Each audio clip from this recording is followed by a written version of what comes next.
Hello everybody and welcome to this Saturday garden update for May. Here we are looking in the aviary. I still haven't got any plants for this yet, but I might be putting some on there as I pop my existing plants on. Out here, I'm not sure if any of those seeds in Volsicacia seeds in here have taken or not, but I'll just wait and see. All these hanging baskets, the geraniums are starting to come back. These were all overwintered from late last year. Same with these over here. Here on the desk I've got all the pepper plants. These are from last year and the year before. I've just left them here, see what they do. I've put the maple here. I had it in the greenhouse for a little while, but it's been getting some sun scorch. You can see on that leaf there was a little bit of burning. There was a lot more leaves, but I cut them off because it was very scorched. But I've left it here in dappled sunlight, so hopefully it won't get any more sun scorch.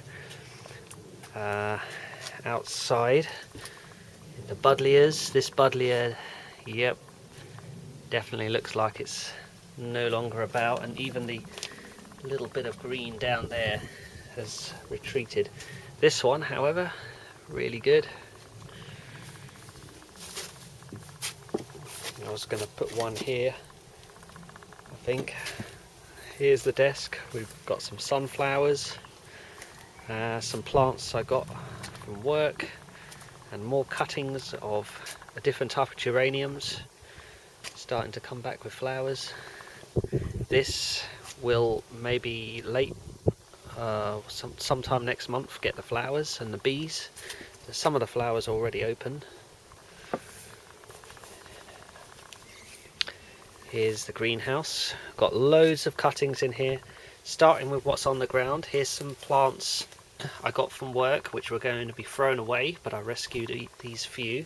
There's a hydrangea and some fuchsias, I think. They're not too sunburned down there. They seem to be recovering from the bit of leaf scorch. These are more cuttings, various types. This is cuttings from the hedge down here on the floor. That hedge being that. And let's start on this side. This is the globosa buddleia, which really doesn't look like it's surviving. That is comfrey, which I've put in there in water, and then I can feed that to any delicate plants as fertilizer. The wisteria is looking really nice. There it is, lots of oak trees. This was a tree that was growing in between my right in that dark space up against the house. It was growing in there, so I rescued it and brought it out here. See what it is, see what it grows into. These are all pepper seeds, all hybrid seeds. Don't know what varieties they are exactly, but I'll wait and see. So later this year these fruits will be quite nice and interesting. Here's some more plants, more trees. There's the lilac and maples for days all around here. I planted up some tomatoes that I found growing loosely in the other plant pots. Here's a spirea, the green spirea on the left and a golden one on the right, from the same parent plant, but the parent plant was starting to go back to the green colour on some stems, and this is entirely dark green, I think. So there you go, lots of Hebes as well here. Well, I say lots, there's about 10. This is all of my Hebes. I'm gonna just let them grow, see what I get, see how many I can propagate from them. And here's some buddleias. I pruned these buddleias a month ago or so. And there's a forsythia. I think I took some cuttings from that. They're in the greenhouse. And here's the garden. This is the month of the cornflowers. They always come out. There's a bit of a space here now with the loss of this Hebe plant that was here. I was thinking of putting the maple there, put some bricks down, and then put the maple tree on top of it. That maple tree being this one. It has now really started to grow. It has grown so much, so vigorously. You can see where it started. Might be able to see where it started growing, where it was last year with this year's growth on top. And it's put that much height on. If I put it over there, I can just let it get to the height up there of those buddleias, and it'll be in a pot, so it'll be fine.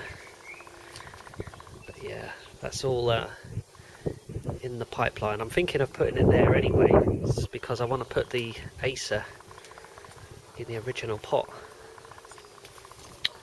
There's the hydrangea, looking nice.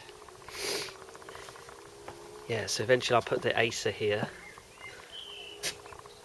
Yeah, because that's going to grow so big if I just let it. But there you go. Here's these plants. This one has sent out some flowers. They're very small though. They look like that. And there's those. Let's have a look at the indoor plants. Here's the epiphyllum, the original one. I decided in the end to take these cuttings. I should have done it back when I did these though, these four, because these four are now looking really nice.